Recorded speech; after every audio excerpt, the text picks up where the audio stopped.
Halo semuanya, kembali lagi di video alur cerita kami. Di kesempatan kali ini, kita akan membahas sebuah film yang menarik dan penuh ketegangan berjudul Run Waiter. Film ini dirilis pada tahun 2022 dan yang menarik adalah bahwa cerita yang diangkat dalam film ini diadaptasi dari kejadian nyata. Film ini menceritakan tentang seorang pilot yang harus menghadapi situasi yang sangat ekstrim, di mana pesawat yang ia kendalikan, yakni pesawat Skyline 777, harus melakukan pendaratan darurat di tengah badai yang melanda wilayah Trivenda. Adegan pembuka memperlihatkan seorang pilot bernama Vikran. Ia adalah seorang pilot yang bekerja di India, namun saat itu ia sedang berada di Dubai untuk beristirahat sejenak sebelum melanjutkan penerbangan berikutnya. Hari itu, Vikran sedang berada di perjalanan menuju hotel ketika tiba-tiba ia menerima telepon dari istrinya. Dalam percakapan singkat itu, istrinya mengingatkan Vikran bahwa keesokan harinya adalah ulang tahun putri mereka, dan ia berharap Vikran bisa hadir untuk merayakannya. Percakapan tersebut membuat Vikran merasa rindu kepada keluarganya, tetapi ia tetap fokus pada tugas yang harus dilaksanakannya. Malam harinya, Vikran bertemu dengan seorang temannya yang mengajaknya untuk bersantai sejenak dan menghadiri sebuah pesta. Awalnya, Vikran merasa ragu, tetapi akhirnya ia setuju, karena ia merasa sedikit bosan berada di kamar hotel sendirian. Sesampainya di lokasi pesta, temannya menantang Vikran untuk mendapatkan nomor telepon dari seorang wanita cantik yang berada di sana. Temannya bahkan menawarkan hadiah besar jika Vikran berhasil melakukannya. Dengan percaya diri, Vikran mendekati wanita tersebut dan dengan mudah mendapatkan nomor teleponnya. Tak hanya itu, Vikran bahkan berhasil mengajaknya untuk minum bersama. Setelah pesta selesai, Vikran kembali ke hotelnya untuk beristirahat. Ia tahu bahwa esok sore ia harus menjalankan tugasnya sebagai pilot dalam penerbangan yang penting. Pagi harinya, Vikran hampir saja terlambat bangun, tetapi ia terselamatkan oleh panggilan telepon dari istrinya yang membuatnya langsung terbangun dan bersiap-siap untuk pergi ke bandara. Sesampainya di bandara, Vikran dan timnya melakukan briefing penerbangan. Ia didampingi oleh seorang kopilot bernama Tania yang baru pertama kali bekerja dengannya. Setelah briefing selesai, pihak maskapai memberikan Vikran rincian penerbangan, tetapi Vikran tidak membaca dokumen tersebut dengan teliti yang membuat atasannya marah. Mereka menganggap Vikran ceroboh dan tidak peduli dengan keselamatan penerbangan. Namun, Vikran mengejutkan mereka dengan mengatakan bahwa ia telah menghafal semua rincian tersebut dengan cepat. Wind is 290 at 10 knots, cloud scattered and agar aap kare.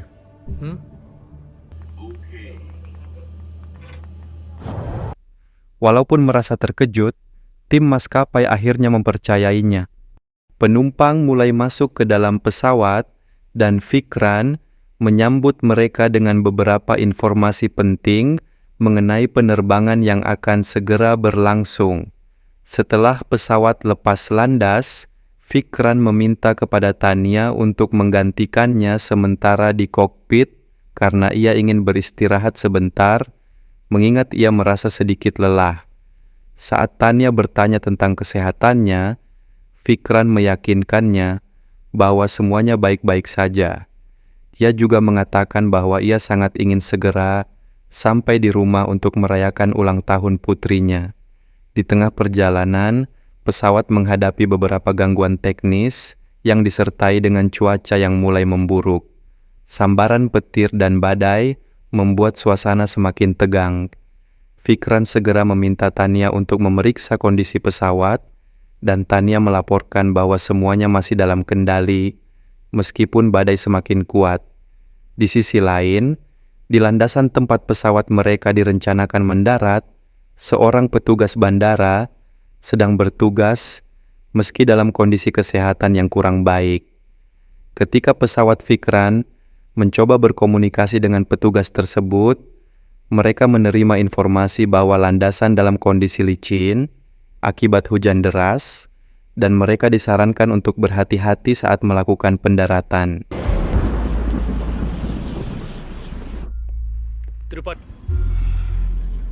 Skyline 777 जो कोचीन में लैंड नहीं copy sir approximately 3300 kgs fuel चाहिए अभी हमारे पास जल्दी बताओ बिकॉज Kochi Tanya menyampaikan informasi tersebut kepada Fikran, tetapi Fikran bersikeras bahwa mereka harus segera mendarat di landasan tersebut meskipun kondisinya buruk. Ketika pesawat mendekati landasan, mereka kehilangan kontak dengan petugas bandara yang memaksa mereka untuk memutar balik dan mencari alternatif pendaratan. Fikran memiliki rencana lain. Ia memilih landasan yang lebih dekat, meskipun cuaca di tempat tersebut juga tidak baik. Keputusan Fikran menimbulkan kekhawatiran, baik dari Tania maupun para penumpang di pesawat. Cuaca semakin memburuk, dan para penumpang mulai panik. Di dalam pesawat, terjadi keributan ketika para penumpang memprotes keterlambatan dan ketidakpastian arah penerbangan.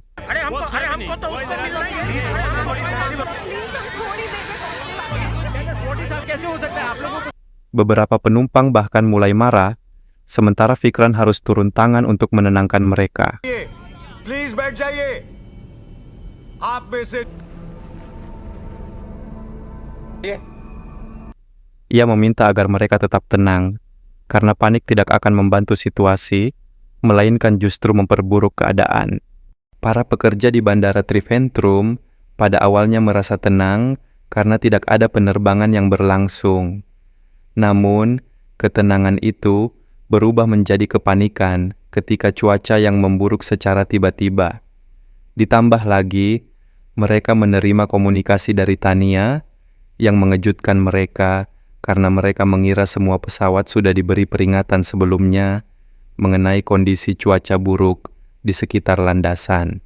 Sayangnya, Fikran dan krunya tidak mendapatkan informasi tersebut dan bahan bakar pesawat mereka juga semakin menipis, sehingga tidak mungkin bagi mereka untuk dialihkan ke bandara lain. Dalam situasi ini, Tania sangat ketakutan dan Fikran serta kru berusaha menenangkannya. Tak lama kemudian, pesawat mereka mencoba mendarat, namun cuaca yang semakin buruk membuat Fikran harus mengangkat kembali pesawatnya untuk menghindari risiko kecelakaan. Dalam situasi penuh tekanan ini, Fikran mulai berhalusinasi. Dia membayangkan anak dan istrinya berada di pesawat untuk merayakan ulang tahun bersama penumpang lainnya. Namun, Tania segera menyadarkannya dan membawa Fikran kembali ke realitas. Dalam kebingungan, Fikran berselisih dengan pihak bandara mengenai landasan mana yang paling aman untuk pendaratan. Fikran bersikeras mendarat di landasan 34, sedangkan pihak bandara menyarankan landasan 16. Pengalaman Fikran membuatnya yakin bahwa landasan 34 lebih aman, namun keputusannya memicu kemarahan petugas bandara yang menganggap hal ini sangat berbahaya bagi penumpang. Meski menghadapi banyak tekanan, Fikran tetap meminta para penumpang untuk berpegangan erat karena pesawat akan segera mendarat, meskipun mereka akan menghadapi guncangan akibat cuaca yang buruk. Untuk menenangkan dirinya, Fikran menyalakan rokok dan menutup matanya sejenak agar bisa tetap fokus pada pendaratan. Akhirnya, dengan penuh kesulitan, pesawat berhasil mendarat dengan selamat, disambut dengan histeria para penumpang yang segera dievakuasi. Sementara itu, Fikran terlihat merenung setelah insiden tersebut. Di sisi lain, istri Fikran merasa cemas karena belum menerima kabar dari suaminya selama beberapa hari. Dia pun menghubungi kerabat Fikran untuk mengetahui keadaannya. Tak lama setelah itu, Fikran dipanggil oleh pihak penyidik dan seorang petinggi maskapai. Mereka menganggap bahwa tindakan Fikran hampir saja mencemari reputasi maskapai. Meskipun Fikran berusaha menjelaskan bahwa semua yang dilakukannya adalah demi menyelamatkan nyawa penumpang. Bahkan, dia menyatakan bahwa jika sedikit saja terlambat, semua penumpang mungkin sudah tewas. Namun, bukannya mendapatkan penghargaan, Fikran malah mendapat kabar bahwa ada seorang penumpang yang meninggal akibat serangan jantung selama insiden berlangsung. Kasus ini kemudian masuk ke dalam investigasi Biro Penerbangan Internasional. Meski teman Fikran berusaha menyemangatinya dengan mengatakan bahwa kematian penumpang tersebut adalah takdir dan bukan kesalahannya, Fikran tetap tertekan. Di tengah kesedihannya, dia menerima telepon dari anak penumpang yang tewas yang menyebut Fikran hanya seorang pemulung. Hal ini membuat Fikran semakin terpukul. Sementara itu, pihak penyidik menemukan beberapa barang mencurigakan terkait dengan insiden tersebut. Saat itu, Fikran kembali menemui istrinya dan memintanya untuk tidak terlalu khawatir karena dia berjanji akan segera menyelesaikan masalah tersebut. Namun, tiba-tiba pihak penyidik menghubunginya dan memberitahu bahwa persidangan akan segera dimulai. Mereka meminta Fikran untuk mempersiapkan dirinya dengan tenang. Fikran merespon dengan menyindir bahwa pihak yang menyembunyikan sesuatu harus lebih bersiap-siap. Pemilik maskapai terlihat bahagia karena saham perusahaannya naik setelah media melaporkan insiden ini. Namun, kebahagiaan itu berubah menjadi kekhawatiran ketika dia mengetahui bahwa penyidik utama kasus ini adalah Narayan, seorang yang dikenal jujur dan sangat kompeten dalam pekerjaannya. Pemilik maskapai khawatir jika Narayan bisa membuktikan bahwa Fikran tidak bersalah, hal itu akan menempatkan maskapai dalam posisi berbahaya. Narayan mulai mendalami kasus ini dengan meminta rekaman komunikasi antara Bandara Triventrum dan pesawat yang dikemudikan Fikran. Namun, rekaman tersebut tidak kunjung didapatkannya. Pihak bandara malah menyatakan bahwa rekaman diperbarui setiap 12 jam, dan mereka hanya bisa memberikan catatan tertulis, bukan rekaman suara. Narayan tidak menerima alasan tersebut dan menuntut rekaman asli. Direktur maskapai pun menemui seseorang untuk meminta bantuan dalam menyingkirkan Narayan dari kasus ini, tetapi permintaannya ditolak karena risiko yang terlalu tinggi. Di media, perdebatan mengenai kasus Fikran semakin memanas. Ada pihak yang mendukung Fikran, namun ada juga yang menyudutkannya. Ketika persidangan pertama dimulai, Narayan mengungkapkan bahwa insiden itu disebabkan oleh Fikran yang telah mengemudikan pesawat selama lebih dari 6 hari berturut-turut, yang berpotensi membuatnya lelah dan ceroboh. Fikran membantahnya, mengatakan bahwa dia tidak membuat kesalahan apapun dan Narayan hanya melihat kasus ini dari satu sisi.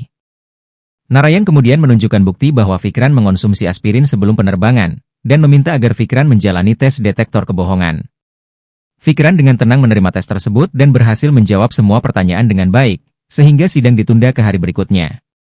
Setelah persidangan, Fikran ditekan oleh petinggi maskapai agar tidak mengungkapkan hal-hal yang bisa membahayakan reputasi perusahaan. Namun, Fikran tidak mau menurutinya karena dia merasa sudah terlalu banyak pilot yang dirugikan oleh kebijakan perusahaan. Direktur maskapai mengancam akan membuat hidup Fikran lebih sulit jika terjadi sesuatu pada perusahaan. Pada persidangan berikutnya, Narayan mengajukan beberapa pertanyaan kepada Tania, yang berhasil dijawabnya dengan baik. Namun, pernyataan Tania bahwa Fikran terlihat lelah sebelum pendaratan, ditambah kesaksian seorang wanita yang mengatakan Fikran sempat berpesta alkohol sebelum penerbangan, membuat situasi semakin sulit bagi Fikran.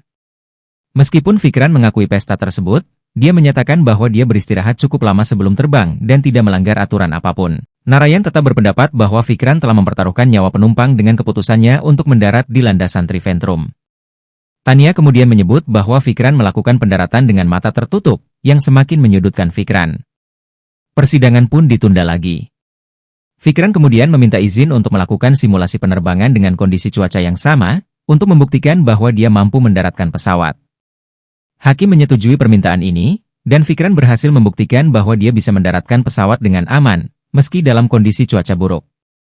Akhirnya, Hakim memutuskan bahwa Fikran tidak sepenuhnya bersalah dalam insiden tersebut, dan petugas landasan di Cochin diberhentikan karena gagal memberikan informasi yang akurat kepada Fikran. Setelah persidangan, Fikran bertanya kepada Narayan mengapa dia hanya memberikan sanksi ringan. Narayan menjawab bahwa dia tidak ingin menghancurkan karir pilot hebat seperti Fikran, dan kemudian meminta maaf karena telah menyudutkannya selama persidangan. Beberapa bulan kemudian, Fikran kembali bekerja seperti biasa, meskipun dia masih menyimpan rasa bersalah atas insiden tersebut. Seorang pramugari kemudian mengakui bahwa dialah yang telah meminum aspirin, tetapi dia takut mengakuinya karena khawatir akan dipecat. Fikran dengan bijaksana memaafkannya dan memahami alasannya. Akhirnya, film ini menyampaikan pesan bahwa kejujuran akan membawa kebaikan, meskipun perusahaan seringkali rela mengorbankan karyawan mereka demi menutupi kesalahan atau mencapai tujuan tertentu.